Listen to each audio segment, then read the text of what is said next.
Hello everyone, welcome to the channel. And अभी हम lecture number 2 start करेंगे, जिसका टॉपिक है हमारा dimensional analysis. So what is dimensional analysis? Dimensional analysis is something like unit. हम समझते हैं डायमेंशनल एनालिसिस इज कि कोई भी फिजिकल क्वांटिटी है, एनी फिजिकल क्वांटिटी, इसको हम एक्सप्रेस करते हैं जो हमारे पास 7 फंडामेंटल क्वांटिटीज हैं उनकी पावर में। फंडामेंटल क्वांटिटी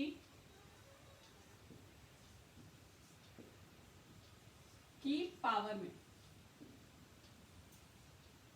और इसको हम मेनली स्क्वायर ब्रैकेट्स जो कि यहाँ शो किया हुआ है, this and this, in brackets में हम इनको लिखते हैं। एंड की जो पावर है, this power, this is known as dimension.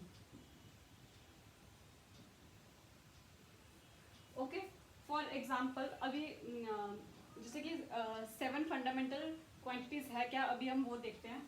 हमारे पास जो 7 फंडामेंटल क्वांटिटीज हैं फिजिक्स में,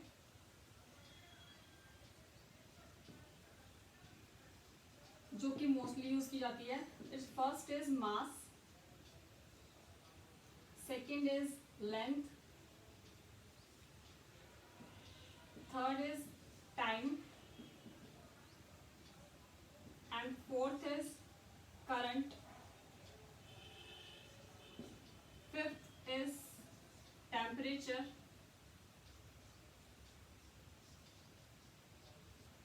and sixth is luminous intensity,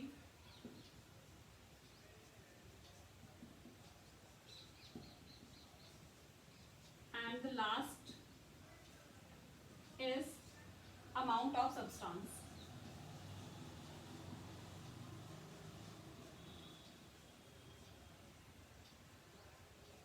ये हमारे पास 7 फंडामेंटल क्वांटिटीज होती हैं फिजिक्स में। एंड अब हम इनकी यूनिट अगर लिखें तो इट इज मास की यूनिट है केजी, एंड लेंथ की यूनिट है मीटर, एंड टाइम की यूनिट सेकेंड, करंट की यूनिट एम्पियर, एंड टेम्परेचर की यूनिट केल्विन। मैं इनके शॉर्ट फॉर्म में लिख रही हूँ जिसमें इनको एक्सप्रेस किया जाता है। A is for ampere and K is for kelvin. And luminous intensity की होती है candela, it is written C D.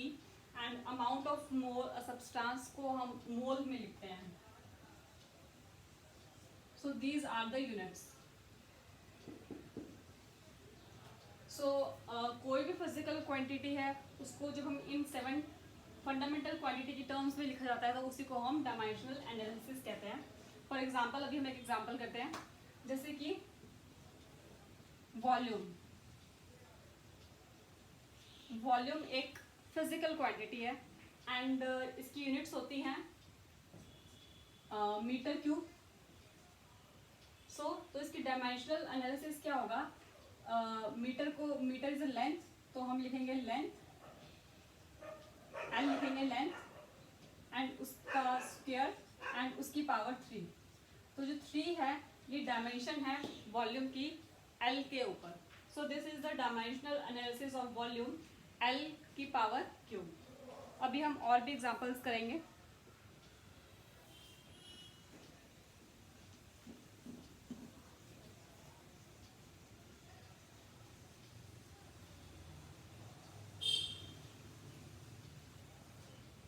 अब हम सेकंड एग्जांपल लेते हैं। फर्स्ट हमारा एग्जांपल हमने वॉल्यूम कर लिया है, एंड इसकी डायमेंशनल है, डायमेंशंस है एल क्यूब। सेकंड है हमारा वेलोसिटी। वेलोसिटी की यूनिट्स हम जानते हैं, that is metre per second. तो हम metre is a length, so हम लिखेंगे L, and per second, let me write metre per second. So this is L length, and this is time. Second is time. तो इसका जो dimension हो जाएगा वो बन जाएगा L T minus 1, length and time की power -1। This is dimension of velocity. Now we will do dimension of acceleration. हम पहले उसकी यूनिट लिख लेंगे एंड उसी से हम उसके डायमेंशंस बनाएंगे. तो एक्सेलरेशन की यूनिट होती है मीटर पर सेकेंड स्क्वायर. तो आप साथ साथ कर सकते हैं. जैसे कि मीटर इज अ लेंथ, तो हम उसका लिखेंगे लेंथ. एंड जो टाइम है उसकी पावर है -2, तो हम लिख देंगे t की power -2. This will be the dimension of acceleration. Now we come for the force. Force का फॉर्मूला होता है, यूनिट होती है kg metre per second square.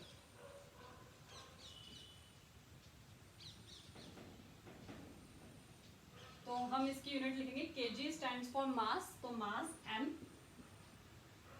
And metre for length l, and t-2 for per second square.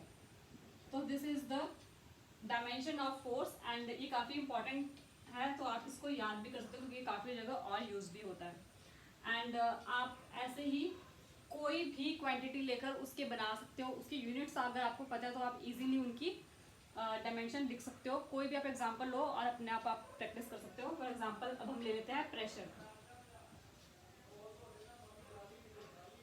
Pressure का हमें formula पता है, force upon area होता है. तो हम उनकी डायमेंशंस लिख सकते हैं. फोर्स की डायमेंशन है m l t-2, and area की डायमेंशन है लेंथ का square, so l square, and it will be m l-1 t-2.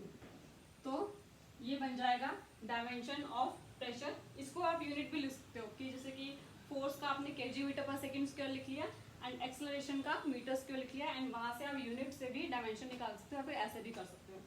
Now let me take density.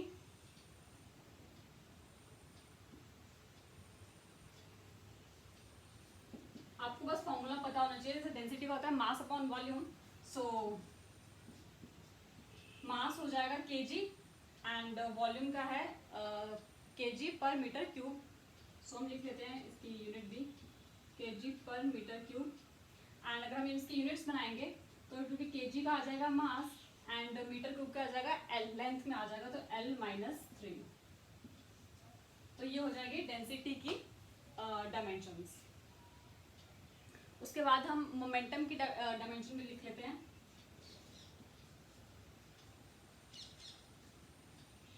Momentum का फॉर्मूला होता है मास इनटू वेलोसिटी. तो वेलोसिटी का हमने निकाला ही हुआ है, हम उसके आगे ही मास लगा देंगे तो मोमेंटम का आ जाएगा. सो आप डायरेक्टली लिख सकते हैं m l t-1. So it will be the dimension of momentum. तो काफ़ी इजी कंसेप्ट है, इजी भी है एंड इम्पॉर्टेंट भी है क्योंकि एग्जाम्स में काफ़ी आता है. अब जो बुक में दिया हुआ है उसमें काफ़ी सारे डायमेंशंस पूरे पूरे काफ़ी सारे पेजेस के डायमेंशंस एक ही साथ लिखे हुए हैं.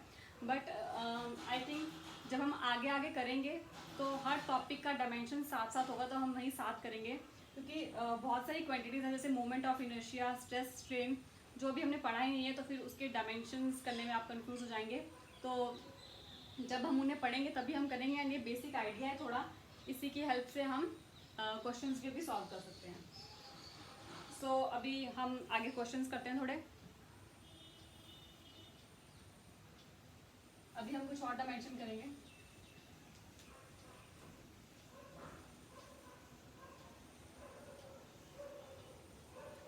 फॉर एग्जाम्पल अभी हम एक करेंगे रिफ्रैक्टिव इंडेक्स, जो कि हमने लोअर क्लासेस में पढ़ा हुआ है, उसका डायमेंशनल फॉर्मूला. इसका फॉर्मूला पता है आपको. इसका फॉर्मूला होता है velocity in one medium divide by velocity in second medium, velocity of light.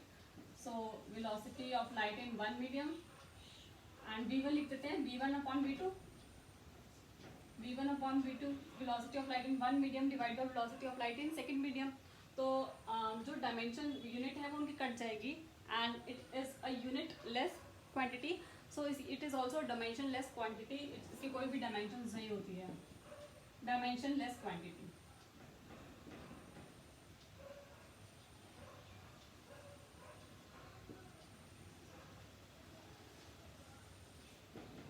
ठीक है. and the same is the formula sin theta and cos theta, and similarly trigonometric functions and exponential functions also, they are dimensionless quantities. उनका कोई भी unit नहीं होता है and dimension भी नहीं होता है. साइन थीटा कॉस थीटा का यूनिट नहीं होता है, डायमेंशन भी नहीं होता है. Okay, now third comes the angle. Angle like theta, इनकी यूनिट क्या होती है? इनकी यूनिट होती है रेडियन, बट इनकी कोई डायमेंशन नहीं होती है.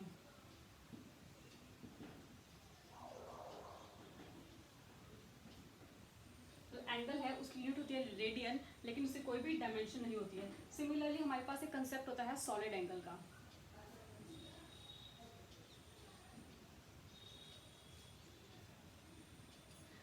फॉर एग्जाम्पल एक सर्कल है.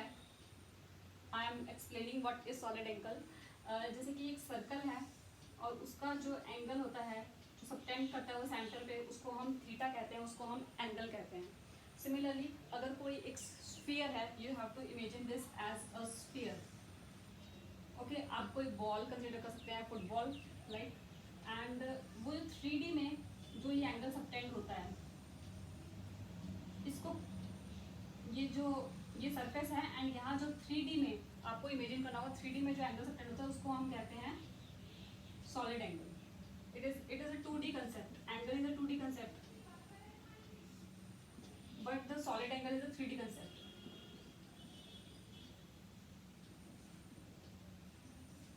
तो जो सॉलिड एंगल होता है, जो 3D में जो सेंटर ऑफ स्फीयर से जो एंगल सबटेंड होता है उसको हम सॉलिड एंगल कहते हैं एंड उसकी यूनिट होती है स्टेरेडियन.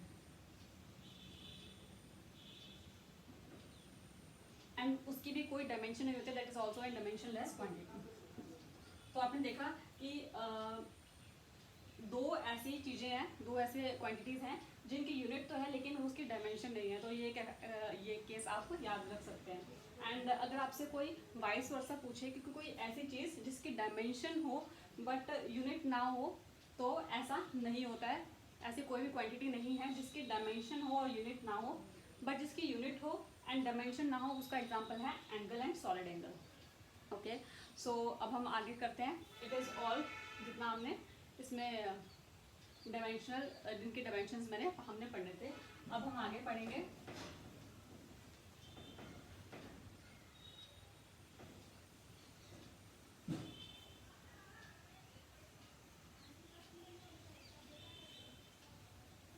अब हमें आगे दो टॉपिक्स पढ़ने हैं. Application of dimensions and limitations of dimensions. तो हम पहले एप्लीकेशंस पढ़ेंगे. तो एप्लीकेशंस और यूज ऑफ डायमेंशन. तो इसकी जो फर्स्ट इसका एप्लीकेशन है वो है प्रिंसिपल ऑफ होमोजेनिटी.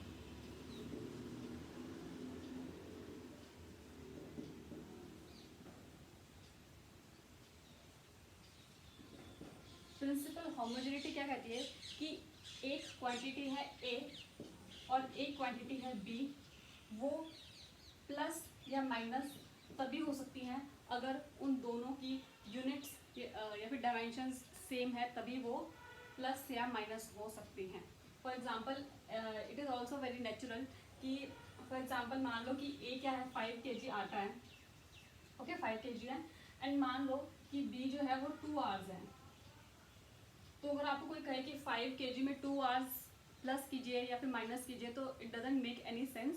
तो वही सिंपल सी बात है कि कोई भी दो यूनिट्स है वो प्लस या माइनस तभी हो सकती है अगर उनकी दोनों की डायमेंशंस या फिर यूनिट सेम है.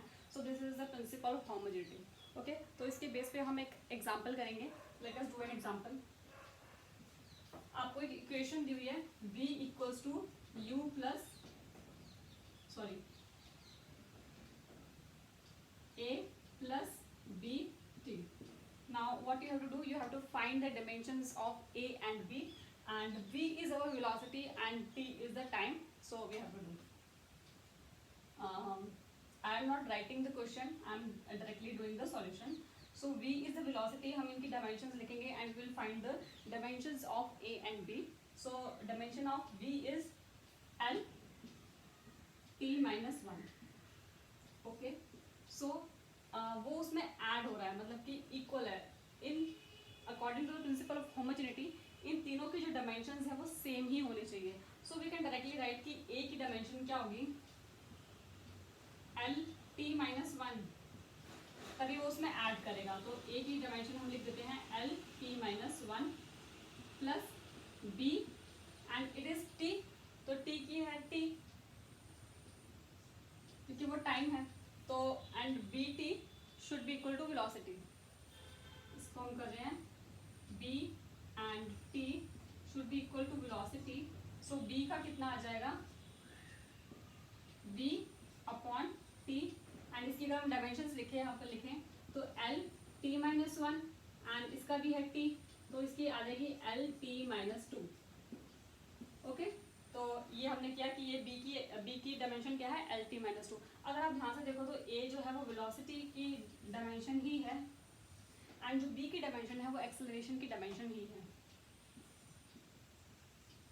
ओके, तो आपको ये फॉर्मूला देखा देखा भी लग रहा होगा, it is same as v equals to U plus A T, जो हमने स्मॉलर क्लासेस में पढ़ा है। तो अब आप देख सकते हैं कि कैसे हमने डायमेंशंस को हमने फाइंड किया है। हमने डायमेंशंस को यूज़ करके हमने v पे हमने एक्सेलरेशन को फाइंड कर लिया है कि वो कैसा होगा। Now let us move to the second example.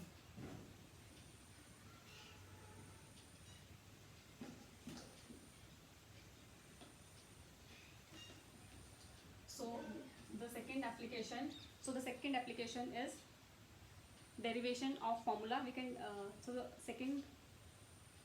so the second application is checking the correctness of formula.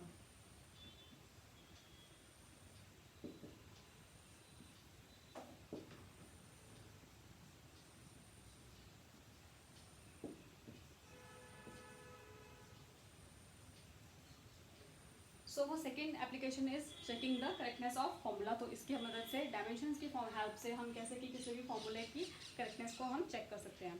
सो इसको हम एक एग्जांपल से समझेंगे। Let us take an equation v equals to minus U square equal to 2as। हमें check करना है कि ये सही है कि नहीं है। तो बहुत ही सिंपल सा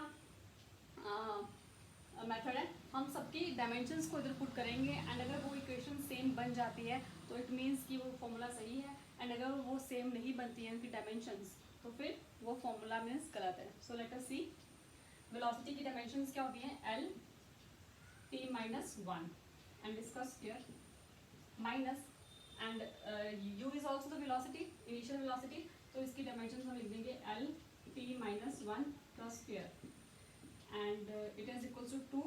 एक्सेलरेशन की डायमेंशन क्या होती है, एल टी माइनस 2, तो वही हम लिखेंगे L T minus 2 and it is time, it is distance 2as, S the distance, तो इसकी डायमेंशन हो जाएगी एल। तो अगर हम देखें कि ये तो सही है कि this has the same dimensions, तभी ये माइनस हो सकते हैं। तो this dimension is L T minus 1 and L T minus 1 इसका square. So we will see कि इस साइड भी वही डायमेंशंस बनी चाहिए। सो अगर हम इसकी डायमेंशन लिखेंगे तो हो जाएगा L square T minus 2 and अगर हम इसकी डायमेंशंस देखें तो it also becomes L square and T minus 2। तो वो साइड्स इक्वेशंस की डायमेंशन सेम आ गई है, मतलब कि ये जो हमारा है फॉर्मूला है करेक्ट है। सो वी कैन सी कि with the help of dimensions हम किसी की फॉर्मूले की करेक्टनेस फाइंड कर सकते हैं। So let us move to our third application.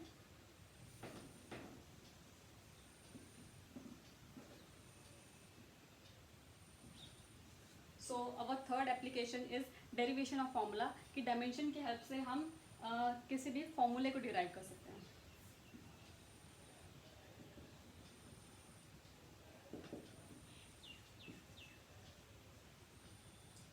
So let us see how. For example question में गिवन है कि जो फोर्स है that depends on, force depends on mass and acceleration. So it is given in the question and we have to find how मतलब कि क्या formula है, मतलब कि इसका कुछ भी फॉर्मूला हो सकता है ना, फोर्स का फॉर्मूला हो सकता है मास डिवाइड बाय एक्सेलरेशन का स्क्वायर, कुछ भी फॉर्मूला हो सकता है, mass is equals to M cube A. तो हमें फाइंड करना है कि how it depends on the mass and acceleration, तो वो हम चेक करेंगे with the help of dimensions. So let us write कि F is equal to constant हमने लिया K and it depends on mass M, mass की power हमने x Lee and acceleration की पावर हमने y ली। तो ये हमें x और y डायमेंशंस हैं, ये जो हमें फाइंड करनी है, तो अभी हम इन्हें फाइंड करेंगे। तो हम इनकी डायमेंशंस लिख लेते हैं। फोर्स की डायमेंशन होती है m l t minus to and constant को हम लिख देते हैं ऐसे ही, एंड मास की डायमेंशन होती है m, तो m की पावर x एंड एक्सेलरेशन की पावर होती है l t माइनस टू, तो l t माइनस टू इसकी पावर हमने लिख दी है y। अब हम क्या करेंगे, अब हम इन्हें इक्वेट करेंगे एंड x और y को फाइंड करेंगे। तो अगर हम डायरेक्टली देखें कि यहाँ m एक है एंड यहाँ भी m एक है, तो x जो है वो 1 बन जाता है and l t minus to है इधर, एंड यहाँ भी l t माइनस टू तभी बनेगा जब y 1 होगा, तो इधर हमारा y भी 1 बन जाता है। तो अगर हम इसको देखें तो इट इज़ वेरी सिंपल, तो फिर बहुत ही आसानी से हो गया। सो फोर्स का हमारा फॉर्मूला क्या आ जाएगा, k m की पावर a एंड a की पावर a, मतलब कि इट डायरेक्टली डिपेंड्स ये। सो ये हमारा फॉर्मूला आ गया डायमेंशन से। सो हाँ, हमें प्रैक्टिकल भी पता है कि force is equals to mass into acceleration होता है, तो यहाँ हमारी k की वैल्यू जो होती है वो 1 होती है। But actually this is the limitation of dimensional analysis की जो कांस्टेंट है उसकी वैल्यू हम नहीं फाइंड कर सकते हैं, वो हमें बाकी एक्सपेरिमेंट से पता है कि 1 होती है, but with the help of this we can't find the value of constant, so it is one of the limitation of dimensional analysis. So this is all, and we can do one more example of this, of the same this. It is given that, let's do second example of derivation of formula. It is given that energy depends on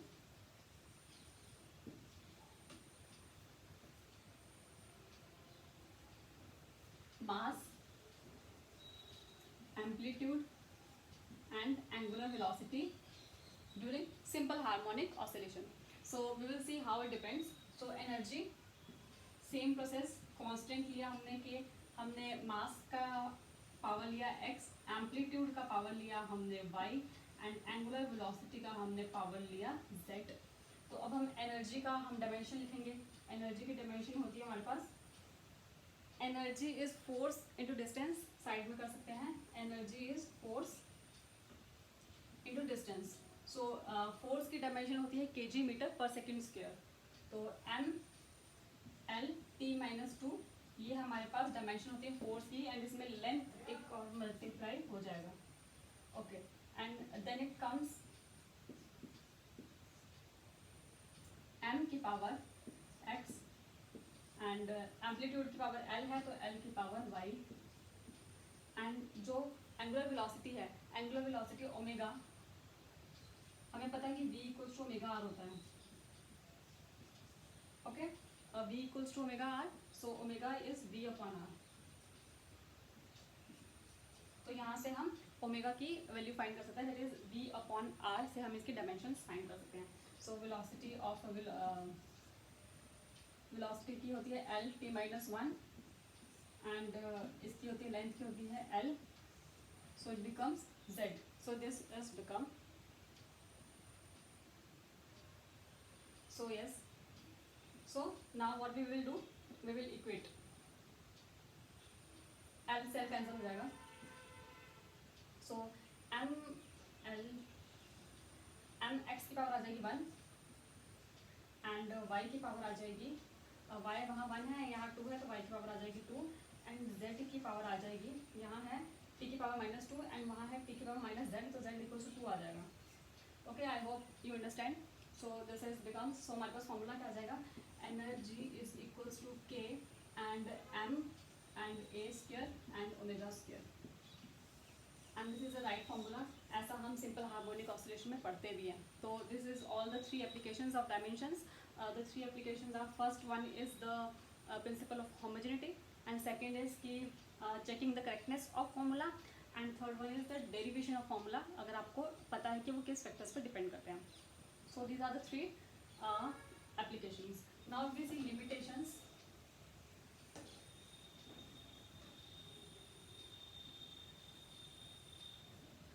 Limitations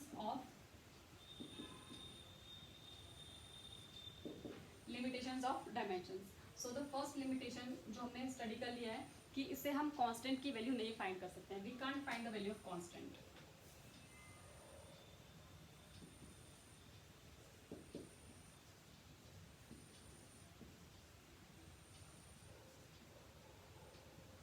now the second is कि जो sine theta है, cos theta है, या फिर dimension less quantities है, वो कैसे depend करती है वो हम नहीं फाइंड कर सकते क्योंकि वो कांस्टेंट हो जाती है. एंड वो डायमेंशंस वाले फॉर्मूले से हम उनके रिलेशंस नहीं फाइंड कर सकते हैं. So not applicable on dimension less quantities. हम उनके फॉर्मूला, उनकी करेक्टनेस को हम चेक नहीं कर सकते. So and the third is whether the quantity scalar और वेक्टर, ये हम नहीं फाइंड कर सकते हैं.